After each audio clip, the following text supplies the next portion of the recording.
Good day po. Let me explain the difference between the pre-selling and the ready for occupancy properties. So let's start with the pre-selling. So when we say pre-selling, it is under construction. So meaning yung building is hindi pa siya gawa. Yung mga units hindi pa talaga siya available.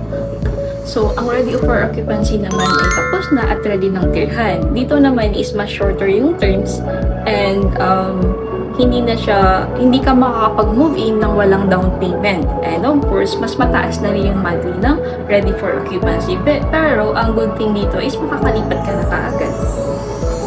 So, ang pre-selling po ay property na under construction or yung hindi pa tapos. So, dahil mas maaga kayong bibili, syempre, mas mababa yung price ng property. And of course, mas flexible yung terms kapag ka pre-selling and mas affordable siya kapag kayong mga bago pa lang mag-i-invest, ganyan. And kung hindi naman kayo nagmamadali lumipat, this is for you po.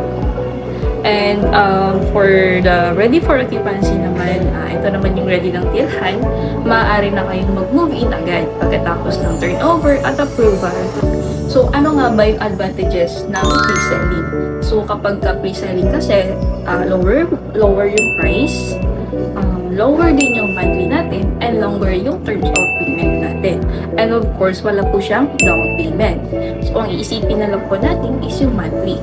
So, ang isa pa dito is higher yung potential ng property kasi yung appreciation natin is yearly. So, kung nabili mo siya ng mas mababang price, after 5 years, nagiging time stay na doon sa price ng pinagbili mo.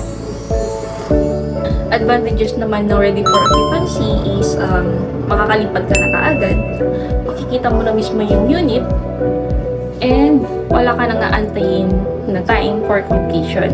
So, yung ano lang naman dito is magkakaroon lang siya ng down payment para makapag-move in and mas mataas yung monthly niya. Okay?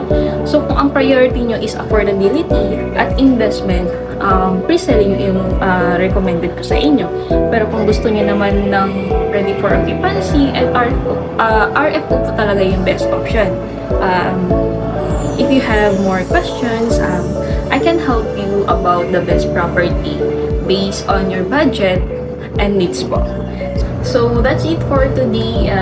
That is the pre-selling and the ready for occupancy. Sa mga bago pa pong mag-i-invest, watch this video.